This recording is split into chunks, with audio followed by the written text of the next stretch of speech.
Have you heard the one where I was a competitive gymnast? It's very, very fun.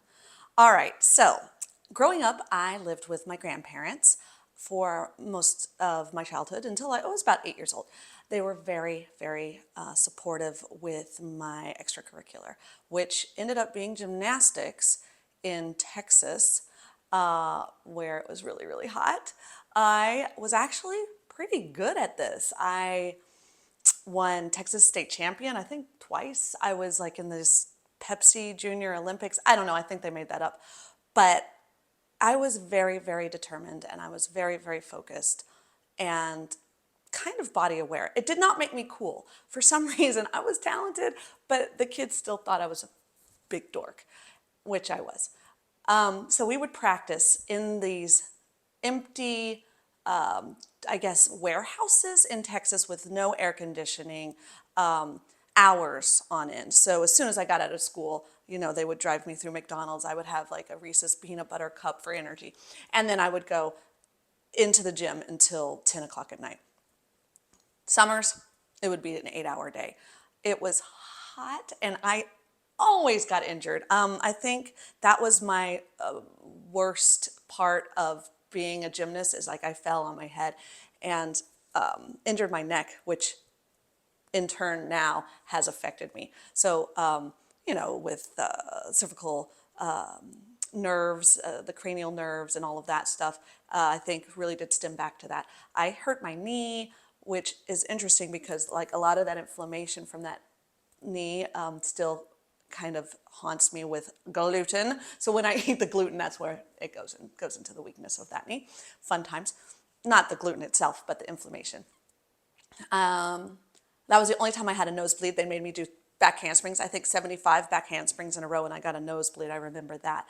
But the one interesting injury that I wanted to talk about, my girlfriend Sheena, we were like best buds in gymnastics, and we were, probably about preteen age, and we decided to.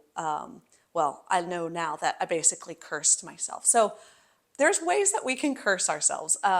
It can be generational, that curses that have gone down through the lines, or we can say like, I never want to do this. Bang, cursed. Or I am fat, or I am this. Those are curses. Like we're legit putting a curse on ourselves. So her and I decided that we are never going to have kids. So there was a move on the parallel bars. So the parallel bars go like this. You had to step onto the small one to grab onto the tall one. And then what you would do is you swing and then you beat your uterus right onto that low bar.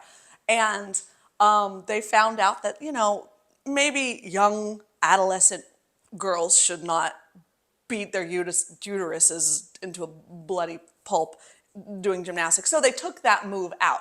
And, our coaches said, hey, we're not going to be doing that move anymore. They found out that's not, it's not good for, childbearing years. So Sheena and I were like, oh yeah, we're going to make sure we do extra of those.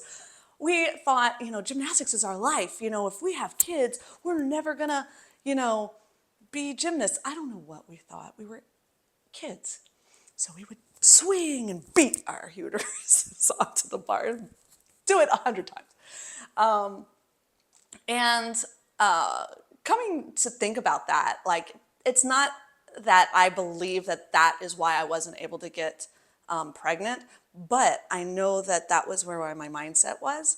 And then this one injury, I did fall on my coccyx, and they did think that it was a coccyx break, but it actually was a pars fracture. A pars fracture is on the lumbar spine, and I do believe that that did contribute into my endometriosis. So endometriosis, besides I was basically toxic as a kid. You saw McDonald's, that's how meaning.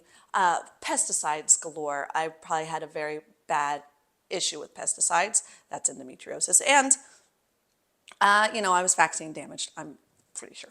So these contributed as well to this endometriosis. But I had a horrible fall causing a pars fracture, which in turn I think you can always take a look at those for endometriosis because we have the fallopian tubes, which are supposed to suck. We're supposed to suck. And if if there's nerve damage to these fallopian tubes, then they're starting to blow. So endometriosis is where the lining of the uterus is now growing outside of the uterus, and it basically clamps down onto the ovaries, the fallopian tubes. It does anything it can to just cause as much inflammation as possible. So looking back, that injury did, I believe, connect to my personal infertility. But these were, alongside of all the other injuries that I got in gymnastics that I didn't really add up until I was, in my 40s. But it's something to think about. So going back to being a gymnast, I loved it. It got me, I think, out of a lot of depression or any kind of issues that may have been happening at home. It got me, off doing anything rotten because I was in the gym. And as I grew older, it was still my passion and I was still very good at it. But when I moved in with my mother and Al, my stepdad, we we knew it was like a preteen. This is like a pivotal moment. Like, do I have what it takes to, go train with Bella Caroli, go train and be in the real Olympics? So my mom drove me to Houston, where Bella Caroli's gym was at the time. And I remember we were sitting there and we were going in to, audition, or I don't even know what you do. But we were going and we were going to see if I had what it takes. And I remember sitting in the parking lot with my mother, and she turns to me and she asks, "Is this what you really want?" And I think I was 11, maybe. And I sat there and I thought about it.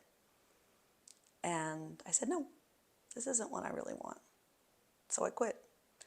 And, Sheena and I, we're still friends. We were not now. I mean, I don't even know where she is, but it was like we wanted boobs. She was so cute. She only had one boob. It was like, we called her like Left Eye Lopez. But we wanted boobs. We wanted a social life.